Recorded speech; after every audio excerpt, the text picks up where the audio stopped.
नमस्कार मंडळी, शुभ सकाळ सगळ्यांना. तर ना आज आहे श्रावण महिन्यातला लास्टचा गुरुवार. तर मम्मीची अशी इच्छा होती की देवाच्या दारामध्ये तिला प्रसाद घालायचा होता.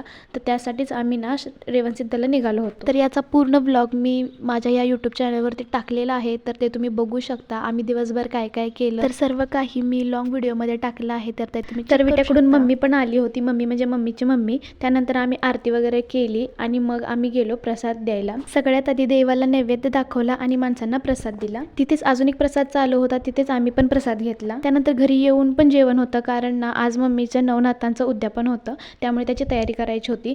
तर मग मी भात वगैरे निवडून घेतला आणि दुपारीपासूनच मी सर्व कामाला चालू केलं होतं. भात वगैरे बनवून घेतला, कालवण बनवून घेतलं. त्यानंतर मग मी संध्याकाळी 5च्या दरम्यान खीर आणि गरा करून घेतला होता. त्यानंतर मी पंचामृत पण करून घेतलं होतं. त्यानंतर मम्मीने पूजा वगैरे केली आणि त्यानंतर सगळा स्वयंपाक झाला होता इकडे, कारण मी दुपारपासूनच चालू केलं होतं बनवायला, कारण संध्याकाळी गडबड नको व्हायला. त्यामुळे हे सर्व काही होतं आज प्रसादामध्ये. मस्तपैकी रात्री आरती केली आणि सगळ्या नवनाथांना ते आरती पण दिली होती. त्यानंतर सगळ्या नवनाथांना जेवायला बसवलं होतं.